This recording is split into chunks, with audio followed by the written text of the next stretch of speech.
I think we're ready to get in and start talking with Angie here. So, Angie White, are you there? Hello, I am. Right. Well, Angie is, we're talking to the miracle of technology so easily. We're talking across the pond, as they say. Angie is in the UK. Bedfordshire is what I see there. I think was that north of London, Angie? Yep. I'm not very good at geography, but yep. Yeah, it's just south of Milton Keynes. So people that are in the UK probably know where Milton Keynes is. So yeah, I'm in a little town called Leighton Buzzard. Okay, excellent. And it's evening for you, so I appreciate you spending your Friday evening talking to us. It's midday for a lot of us. A lot of guys, you guys will pick us up later on, so that won't matter. But happy to have Angie on with us. Practitioner Spotlights, if you guys have not listened to one of these and it's new for you, about every month we bring on a practitioner that is just doing FDN and wants to share their story. So we kind of do this interview format, ask about how they kind of came to FDN, their own health story, because most of us come to FDN with some kind of health story, either where we've nursed ourselves mostly back to health, and FDN is kind of the final steps that we need, or sometimes you come to FDN just feeling pretty bad, and we get to help you out through that process. And then talk about a little about the business side of things, what they've gotten into, what they've seen works for them and their clientele and their, in this case, region of the world, all of that. So that's kind of the format today. So we'll just be asking Angie some questions. You guys have probably seen heard her around. So she's in the UK, and so in the UK it's a little bit different than practicing in the United States, but not too much.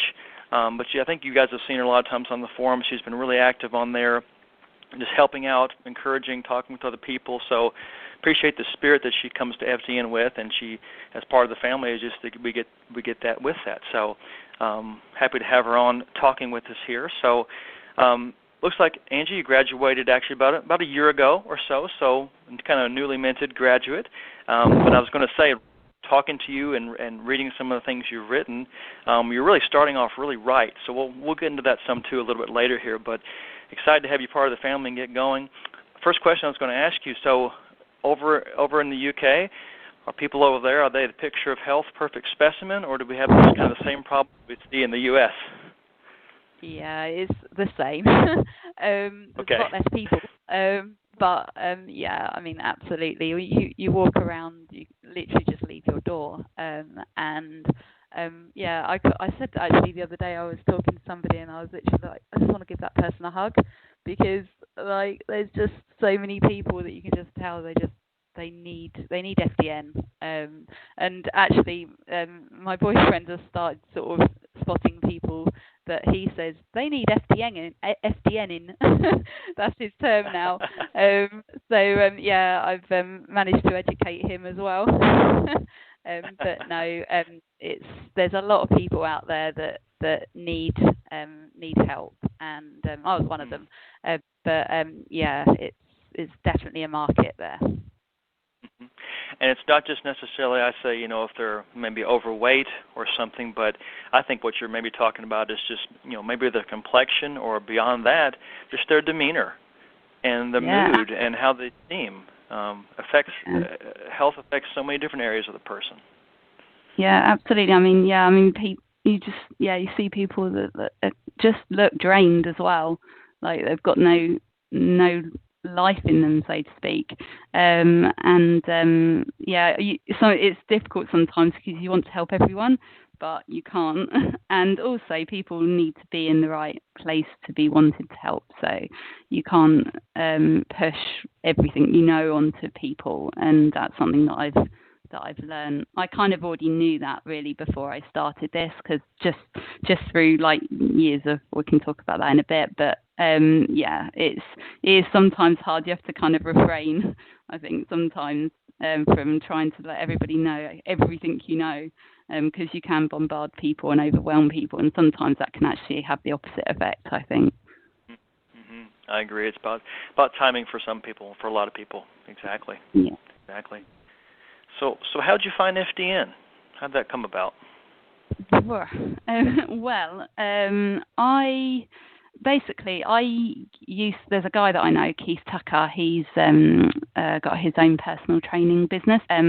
I used to go to school with him, so I had my own health journey and had some weight issues and other health issues. But basically, I managed to lose some weight and then kind of came to a bit of a standstill. And I bumped into my friend Keith in town, and he was actually just starting up his own boot camp style training class with another friend of mine, Claire. So I bumped into them, basically signed up to their boot camp class, and he introduced me to nutrition because he's a metabolic typing advisor. So that opened me up to the world of metabolic typing. And then he, basically introduced me to FDN. I'm not sure when, like quite a long time ago. I think he actually started doing the course himself.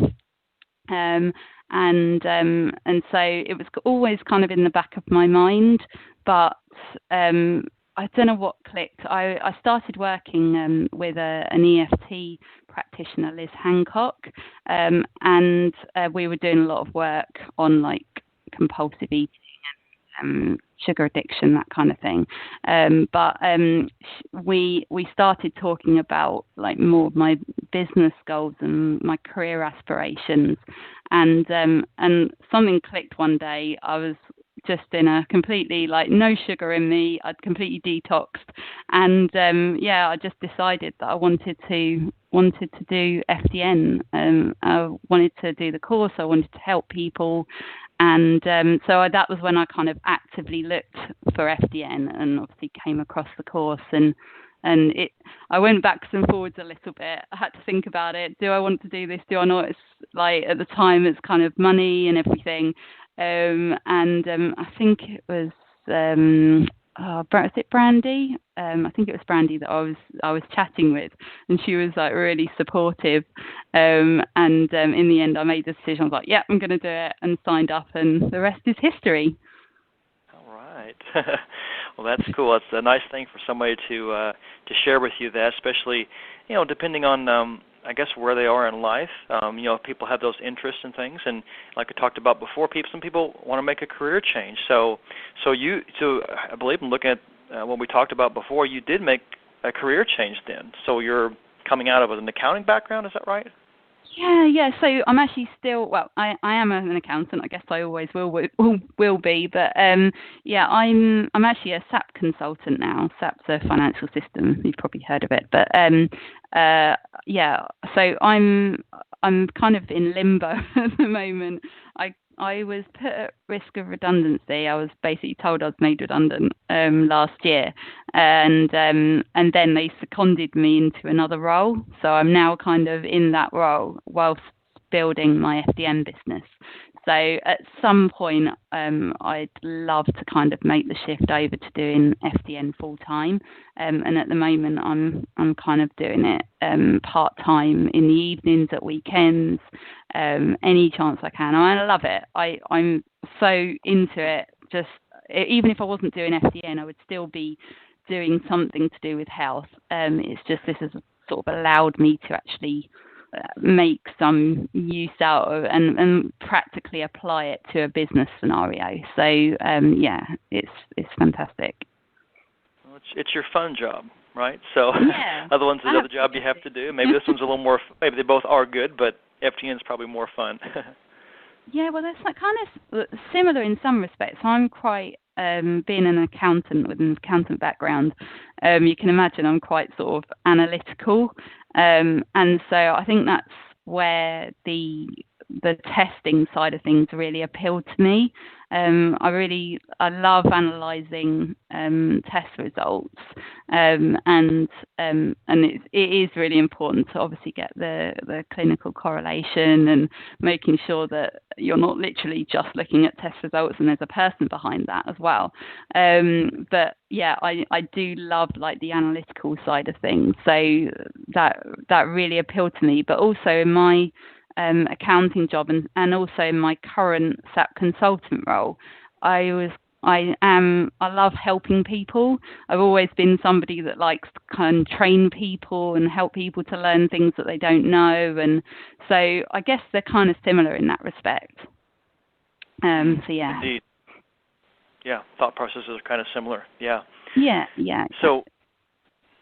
So maybe I'm kind of getting ahead of us here, but back up a little bit here. So your personal health story and your challenges, you kind of touched on that a little bit with Keith. So maybe go into some detail of kind of your challenges and stuff with your health and kind of where you've come from over the past several years. Yeah, I mean, I guess it all started when I was in my teens. It's probably as far back as I can remember. But I remember, it's really funny, a lot of my memories from my teens are actually of food. And I seem to have managed to block out a lot of memories. But what I do remember is food. And I remember warm ice buns at school. I remember I used to work in a news agent. That was my first job. So I used to get bought chocolate by the customers that liked me. And I remember walking home and eating the chocolate on the way home so that it wasn't there when I got back. So it was almost like I'd got into this secret eating pattern quite early on. I don't think I really realised it at the time, but yeah, that was kind of where it all started. And I think I remember having my first kind of bout of IBS symptoms. I got cramps and things like that. When I was about 18, I was out at a restaurant with some friends of mine at the time, and I was like, oh my God, what's going on? And that went on through my 20s, and I just basically started putting on weight. The symptoms were daily almost, just intestinal gas, diarrhea, constipation, you name it. It was just my stomach was just in bits. And so I went through my 20s kind of just gradually putting on weight. I look back at some of the photos that I've got of me, and I just didn't look very well. I looked really pasty and just drained of nutrition. And it wasn't really about the weight. I mean, people now, they say, oh, there's no way you were that big. When I show them photos of myself, I was like, I was that big, look. But yeah, it was pretty horrid. I mean, I've never really been kind of one for just being down in the dumps. I tried to kind of put on a brave face and just make the best of life and all of that. But looking back, I was kind of pretty miserable in that respect, and I lived on my own as well, which didn't help because I could just eat what I wanted. Nobody to judge me, nobody to stop me, nobody to kind of move me in the right direction. And yeah, I just kind of went through my 20s really struggling, didn't really have a clue about diet, nutrition or anything, to be honest with you. I used to eat Snickers for breakfast, even though obviously I knew that eating a Snickers bar for breakfast wasn't the best thing in the world, but I didn't really know what to do about it. And I used to eat cakes, packs of cakes, not even just one, but I'd just eat until I felt sick. And then I'd chuck it all away, thinking, oh, I'm not going to eat that again, and then dig it out of the bin the next morning. It was really, really a horrid place to be. I just didn't really notice it at the time. It's kind of, when people talk to me now, I'm I can so relate to what they're going through. And I think one day, I actually went into Google and I Googled, I can't remember what it was, something like binge eating or something like that. And this questionnaire came up and it was asked me, do you do this? Do you do that? And I ticked on it. And it basically said, if you've answered however many questions, then it's likely you have a disordered eating pattern. I was like, oh yeah, that's what I had. And at that point, I put a name on it. And I was like, yeah, I have binge eating disorder. And I'm like, I still don't know to this day whether I didn't. It doesn't actually matter to me because all I know is it took over my life.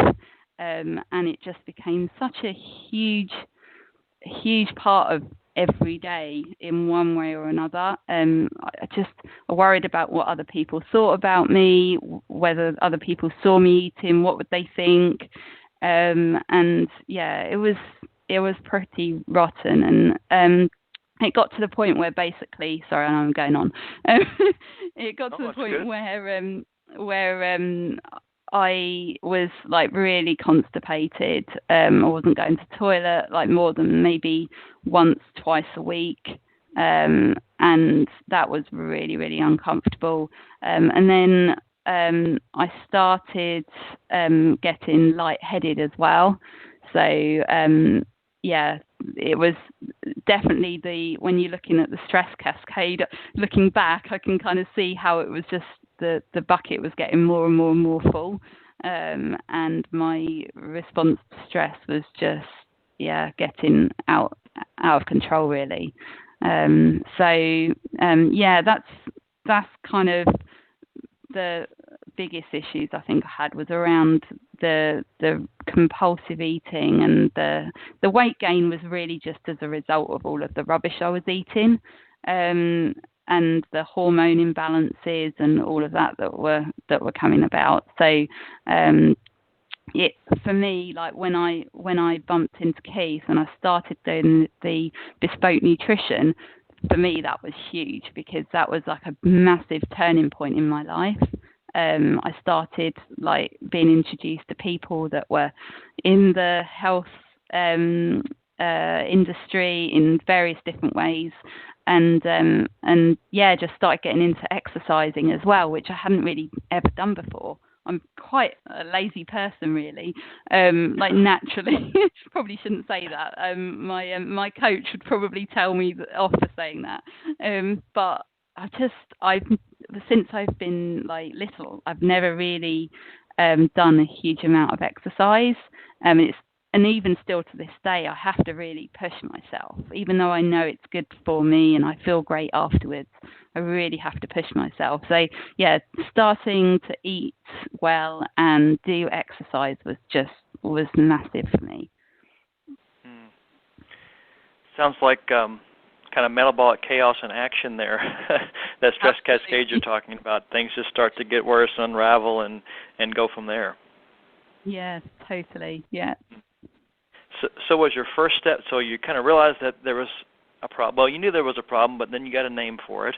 And then you start talking with Keith. So was Keith kind of, like I said, there's the first step into some exercise, nutrition? Did he go right into and do a metabolic typing test for you and have you start eating that way? Did you stop? Did you say quit eating those foods and eat some of these, or was it maybe working in slowly, like kind of a law of displacement thing? How did that look, your first steps there? Well, I actually missed a step in my really long, drawn-out story. Sorry about that. So I actually met somebody and moved in with them, and it was kind of then when I got to my heaviest, and we both had put on quite a bit of weight when we first got together, like going out for dinner and all of that sort of stuff. So we actually started like a calorie controlled diet thing together. So I actually lost 5 stone before I even met Keith. Just through doing calorie control. I did like one of these like online ones where they gradually reduce your calories. I think I got down to like 1,200 calories at one point. So that was the point at which I met Keith, and I was like, I'm hardly eating anything, but I'm still feeling like rubbish. My gut was still causing me issues and everything. So yeah, Keith basically just completely turned my nutrition around. He basically what he did was he set up this nutrition course, and it's taking people through, I think it was 6 weeks or something like that. So week by week, taking people through the basics of nutrition. And part of that was talking about metabolic typing. So I did the MT test, and I came out, I think then I came out as a balanced autonomic dominant.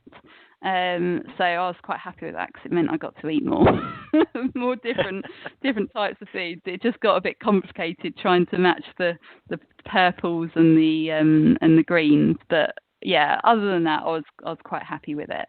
So he introduced me to metabolic typing. I started to swap my oils for decent like coconut oil and avocado oil and butter, and started to cut out gluten and do sprouting, literally like all this stuff I'd never even heard of before. I still had food. yeah, I know. I still had the compulsive eating issues, and actually, you can imagine. Anybody that's gone through like a sugar detox, you know that you get to the point where your body's kind of really, really craving sugar. So I kind of went through quite a few cycles of like, clean eating, then a sugar binge, then clean eating and sugar binge. It's taken a long, long time to kind of get through that and to really kind of make those sugar. I mean, I don't have sugar binges anymore, but I still have sugar cravings and moments, and I'm like, I can see how easily I could flip back. It's just now I've got so much knowledge that I wouldn't even let that happen, whereas before I didn't have the knowledge, so I just kept slipping back into binge eating. So yeah. So wow, okay. So when was the next shift? I guess did it come with FDN? Was FDN what kind of took you from to the next step, or was there something in between there? No. I mean, I went through quite a few years of really just building my health knowledge, really just looking after myself. Did like a 10K run, and really, I kind of just got very fit, like through all of the boot camp training, high intensity interval training, weightlifting, all of that. I loved all of that, but yeah, my digestive problems definitely got better. I think the lightheadedness was the thing that really made me realise that there was something wrong. I think it was a couple of years ago. I just started getting this awful lightheadedness whenever I was stressed, and it was almost like my head wasn't attached to my neck. It's the only way I can describe it. And I went for tests, and I went to chiropractor. I've got 2 chiropractors actually, and I've got a McTimoney chiropractor who's really great, and also went to a guy who he practices like the jaw manipulation, and had some really horrible massage in the inside of my mouth and all sorts of things which I'd never even imagined before. So that was I just did everything I could try to find to get rid of this lightheadedness, because it was just awful, but just really, really draining, and that kind of coincided with the time when I found FDN like properly, like when I was deciding to sign up. So I'd been through like a year of lightheadedness, and I was like, I've got to do something about this. And so the FDN program was kind of really the start of me properly getting to the bottom of that. We'll point out, though, that you did make some really good progress.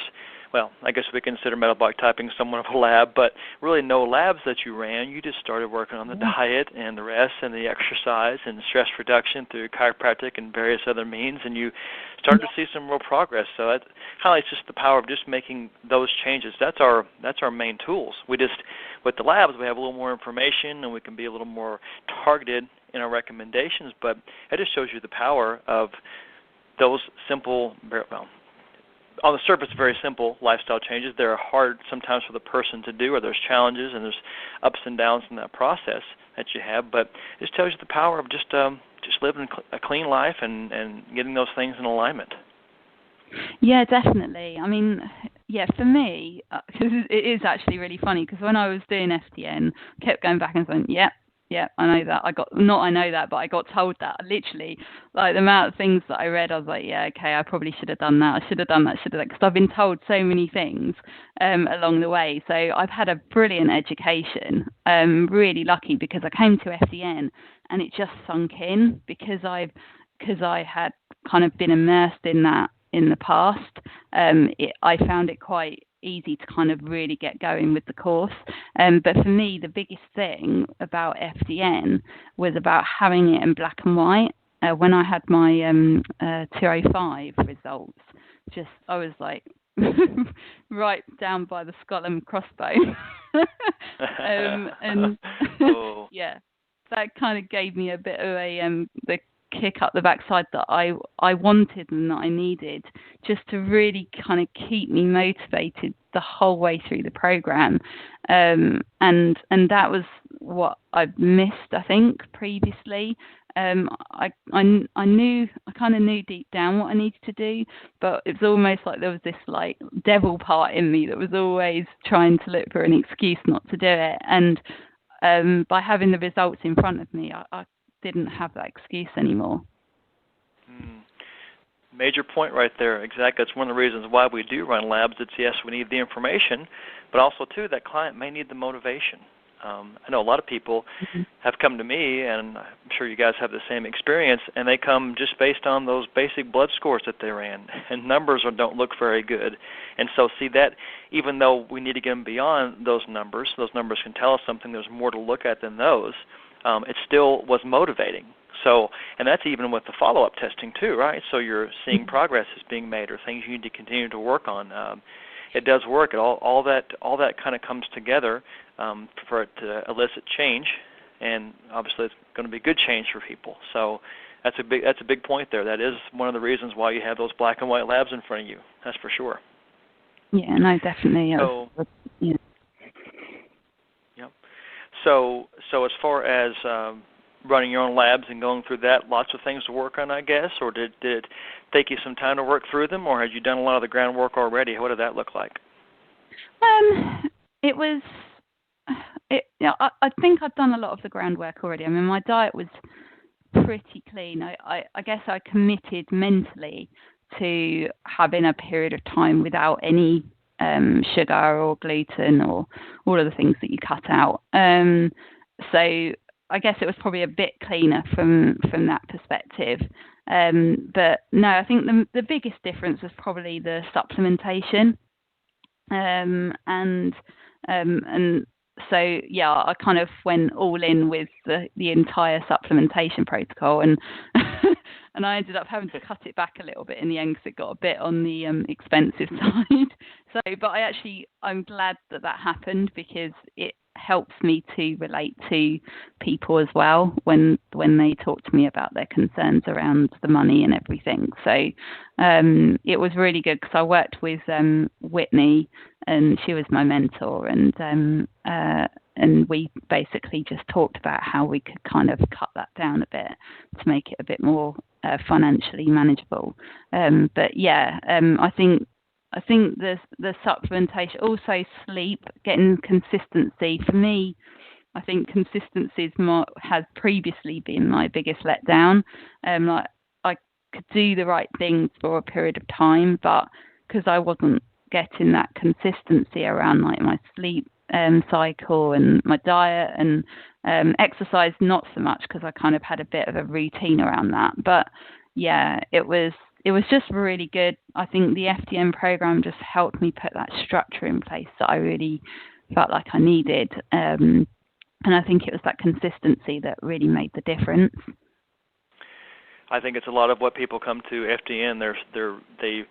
This was my experience too. I had studied a whole lot, and a lot of people do. They come with some level of knowledge. Usually it's, I've just kind of gotten into this and just liked it, and I've changed a lot of things. But all this stuff is kind of piecemealed. It's kind of all out there, and then this framework that it kind of comes into with, okay, here's the labs that you run, and then I still think the acronym DRESS is just absolutely brilliant. I'm not sure how that came to read just in a dream or whatever it did, but that's just how I always think. It's DRESS, and everything falls under those categories. It's so complete. And then I think also for me, it's like to hear other people that I'm learning from say, yeah, what you studied and what you've learned and what you've done, it's right. We're doing this and we're seeing these wonderful results with people. You just got to do it. So it's like we're all kind of all in this together, and it's validating what I'm learning already. You're right. It's a way of thinking and putting things together in a system that can work, and you just follow it out. And it just works. You get good results. So when it comes to that, maybe tell us a couple things, principle-wise, I guess, that you took away from the FDN training that really kind of was changed in your thinking. I think the main thing is around like how the imbalances and everything really impact everything. Like it doesn't matter what it is. I think that in the past I've been very kind of like black and white with things, whereas now I've realised that everything is so intermingled. Whether it's like bad back or stressful week ahead at work, or not sleeping, or eating things that aren't aligned with what we should be eating, it doesn't actually matter. Everything's so intermingled, and I think it's really been enlightening for me just seeing that all kind of put together in really plain English. You can see it, and you see it in clients as well. Just how making changes to diet, or even like making changes to 3, 4, 5 different things, all put together, just makes such a huge difference. It's not one thing. It's not the fact that you've added in apple cider vinegar into your daily routine, or that you've started exercising, or that you've started eating a high-fat diet, or anything like that. It's a combination of everything, and that's massive for me as well. Like if I ever get to everybody has like down days, and like you think, oh, I'm not feeling as great as I have been, and you can just go back to dress and say, right, okay, where is it that things are a bit out of whack? And it's really easy to see what you need to do to actually get back on track. And that's what I love about it. I think that's been the most enlightening thing for me. Very good point on the dress. I did that myself and around our household too. It's like, oh, we know so much, and sometimes that is a hindrance because we learn and we hear about this and we know that, and we overthink things. It's like, okay, go back to, okay, I haven't been sleeping as well or getting as much sleep or as much exercise, and I've kind of slacked off on the diet here. Let's try the simple foundational things first and see if that fixes everything before we go and find something, you're right, like something way out there that's it's just kind of silly sometimes how that happens. I think if we're over-informed, I think that can be a hindrance if we don't watch it. Yeah, exactly. I mean, because of like all of everything I do have a lot of people coming to me and saying, oh, what can I take for this and what can I take for that? And I literally, I mean, obviously I do it in a nice way, but I just have to say to people, look, you need to go back to the basics first, and then if you want, because I mean that's the thing, you can make a huge amount of difference without even, I mean, I know that's what FDN does, but even if you just do dress, minus the like obviously hidden stresses part, but you just do that, you can make such a big difference. And I love that. I love the fact that you've got that tool at hand that will be there for like the rest of your life as well, be with you forever now. So, I mean, the course is worth it, even without everything else. For me, the course is worth it just for that like piece of information, that structure that you can apply to yourself and your friends and your family, and share it with anybody that you know, because it's just invaluable. Totally agree with you, and we're not biased, are we? So we see it at work every day. So yeah. Well, let's talk about, maybe shift a little bit, not to jump real quick, but downplay your story. But that's pretty awesome. I just always impressed with people that don't give up, and then things just get put in our way. And the internet was one thing. It can be a bad thing. It could be a good thing. The internet was one thing that allowed me to start to study and research and understand and see people out there that there was a different way to think about things. But just for you to stick in there, to do that, not to quit and to not to give up, and keep going, and look at the people that you've already started to affect and who you're going to affect in the future with the knowledge that you have, what you've been through, and you can pull people out of that ditch as well. That's the awesome thing. It's looking back at what you've already done, but then look at the future, how bright it is, and how many people you're going to help. That excites me. Thank you. Yep. So, all right. So let's go shift a little bit to the business. I know you've kind of just started, been doing it for almost a year now. So, as far as who you're seeing, certain part of the population or a certain condition or symptom or something people are coming into, have you seen a certain trend in that from people you've worked with so far? Yeah, it seems to be people with digestive issues that are coming my way, which kind of, I guess, makes sense. But, I mean, I haven't done anything in terms of marketing to attract people with digestive issues, so I don't know if that's just the world doing its thing. But, yeah, I think I've seen a lot of people that have had, like, compulsive eating issues, but it's more just kind of general conversations that I've had, and the underlying actual issue that they've got in terms of main complaints is more around digestion and that kind of thing. So yeah, I guess I would say, yeah, digestive is probably the most common, but that's certainly not my intention to just solely focus on that in the future. But it gets them in the door, and they understand. Then you can continue to educate them. Yeah. Yeah, definitely.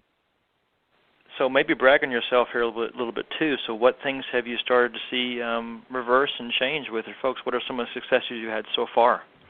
Oh, well, I'm actually working with a lady at the moment, a young lady, and yeah, she came to me with chronic constipation. It was just awful.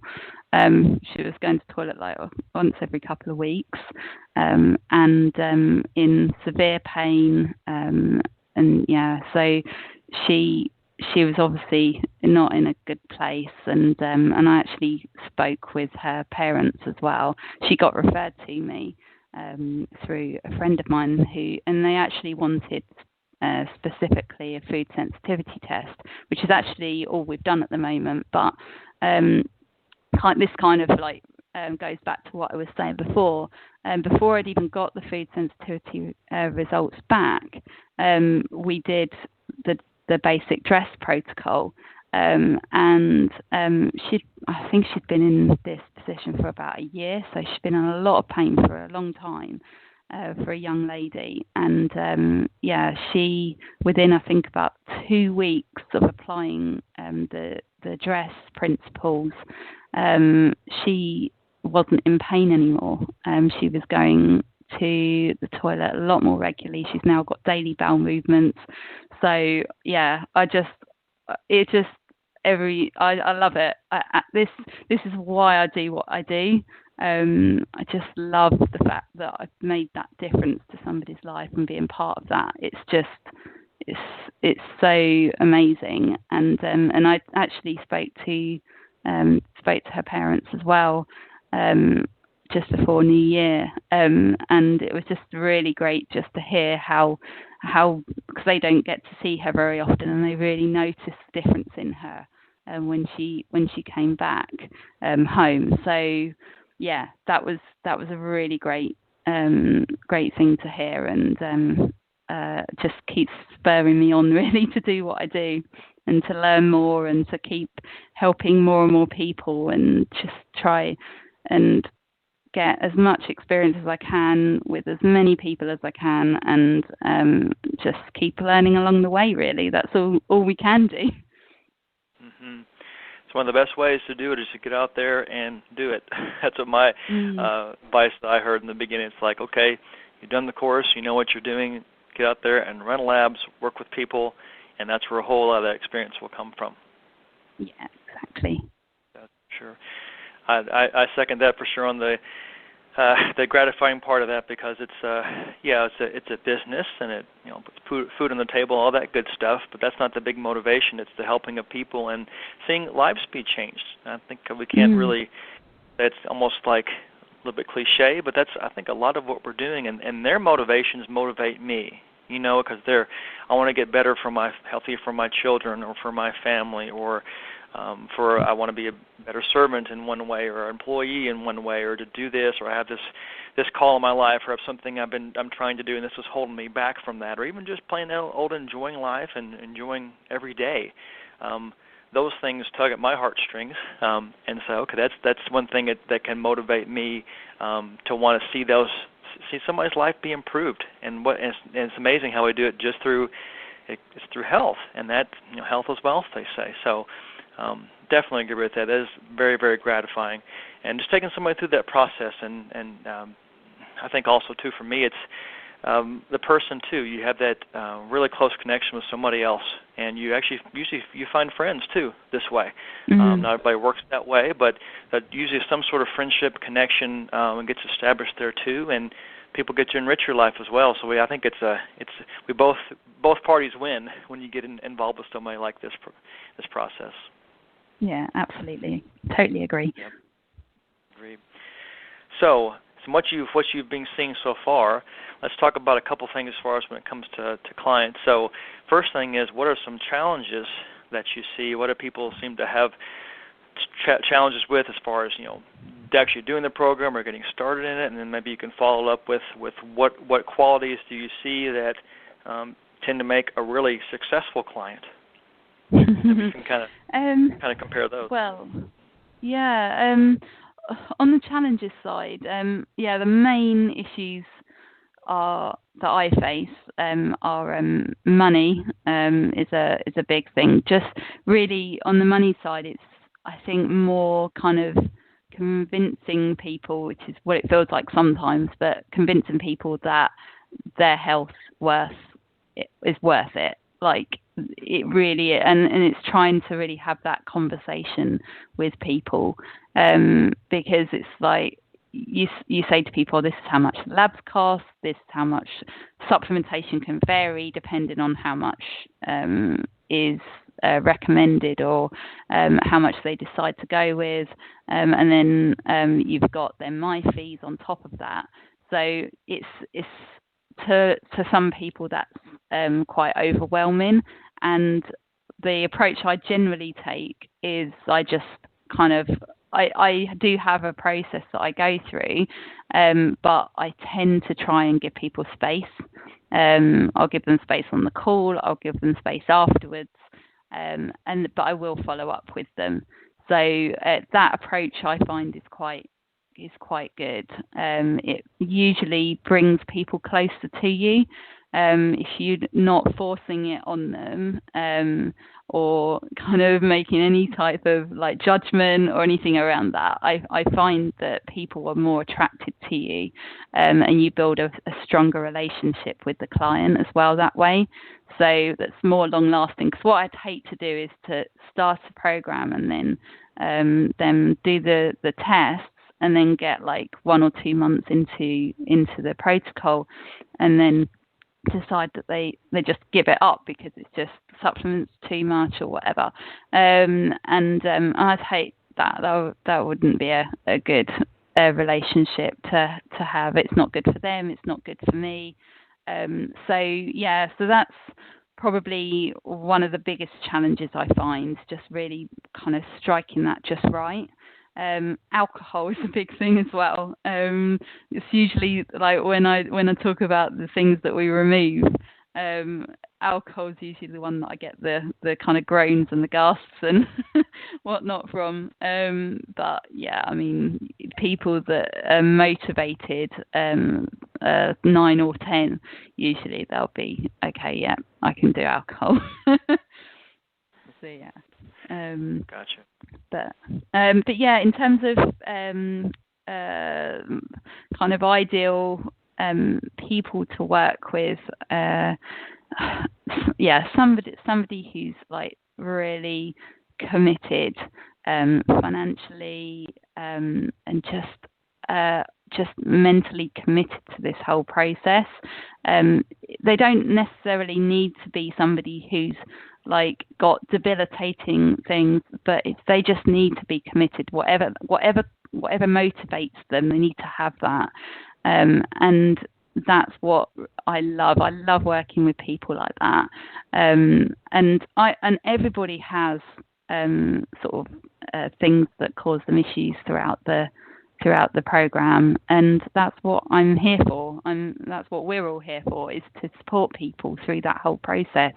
But if you've got that underlying motivation, that's just amazing to kind of see people work through, and all of the improvements that they see, and how their motivations as well can change.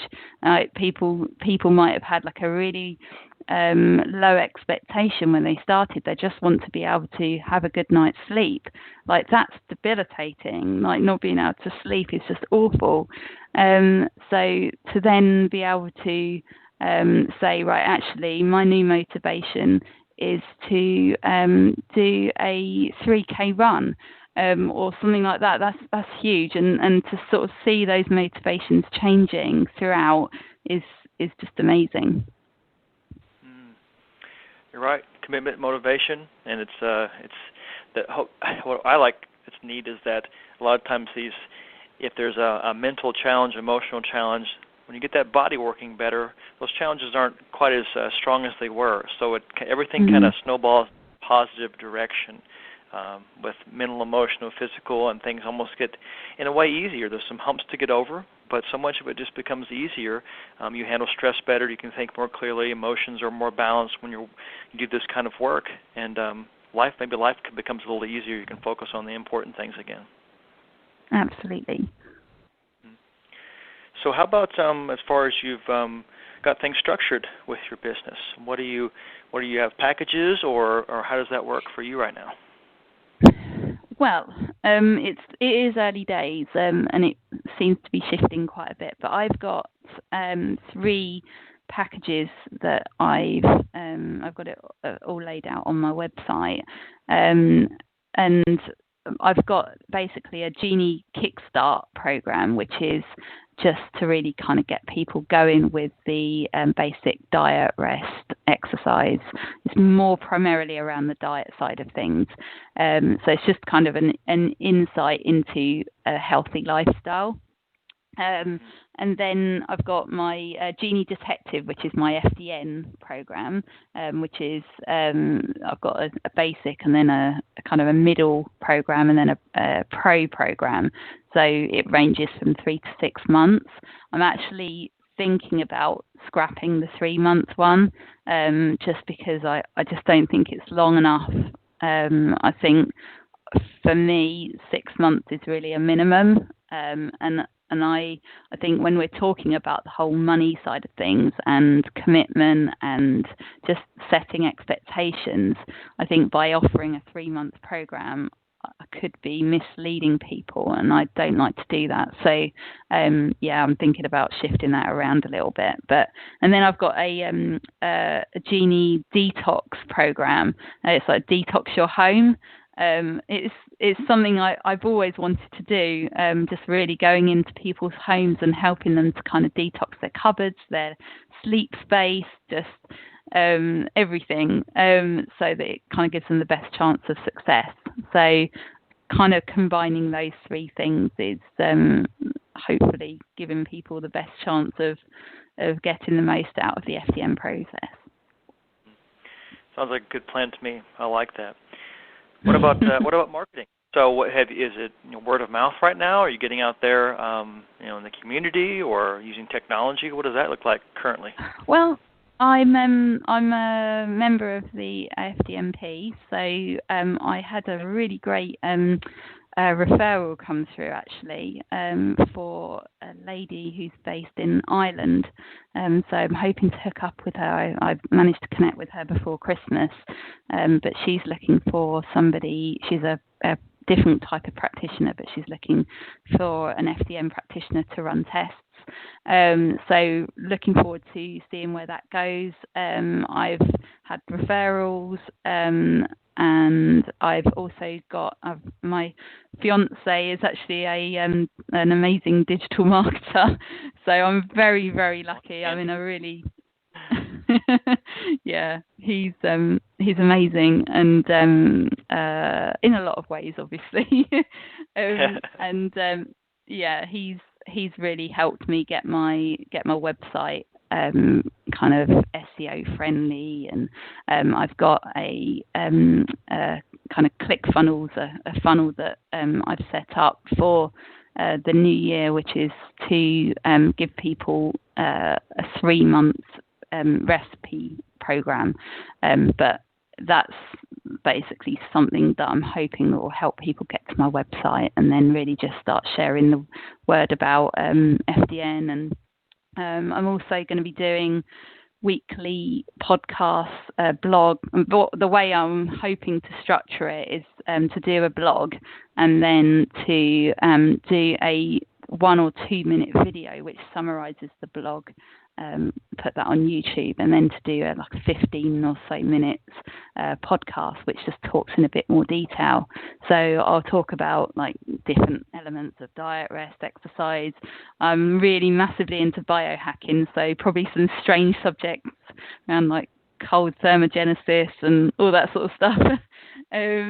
So yeah, really looking forward to getting into that. My Christmas present for this year was a microphone and a webcam, so looking forward to have a play with those. And yeah, it's kind of, it's a massive thing for me, like getting myself out there, even just sharing my first blog with the people that are on my Facebook account. That was huge for me, because I was like, you have these thoughts about like what people are going to think. They know me as an accountant. Like it's if not being like, when people, a lot of people that aren't in the health industry have this preconception that a health practitioner should be in perfect health themselves, and so it was been a massive thing for me working with Liz, my coach,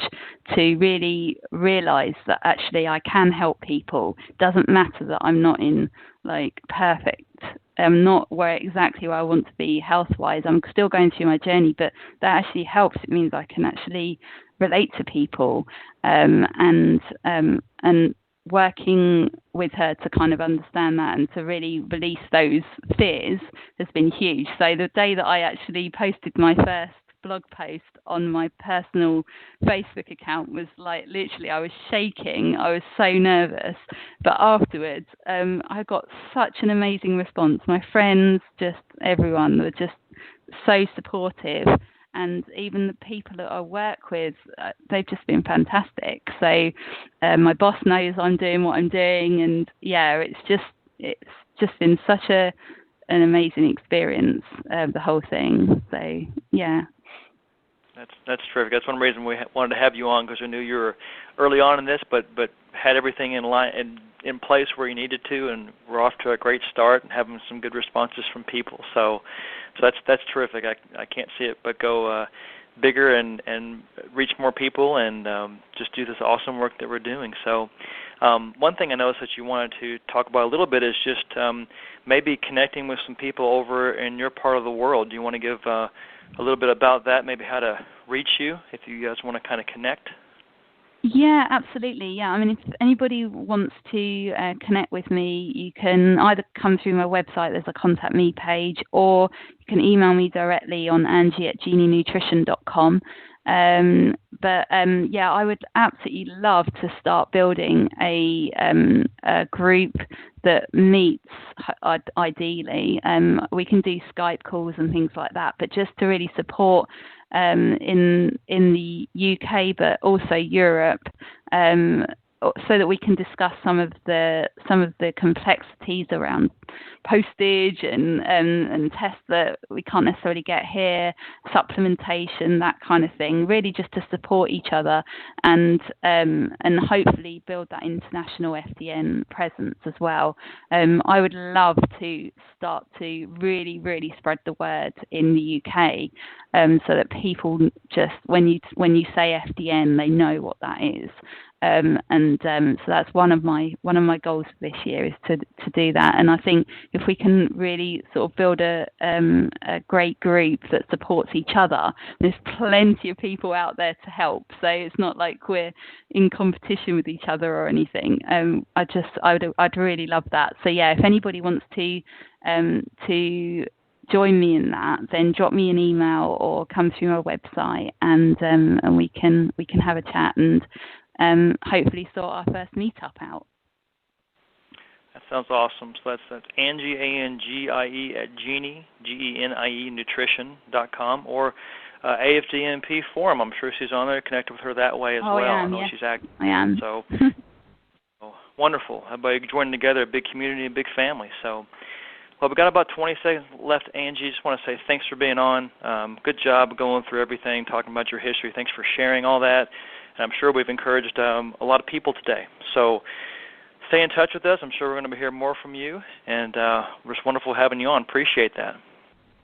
Thank you. It was lovely to be here. And Happy New Year, everybody. And you guys have a great weekend. Talk to you later. Bye-bye.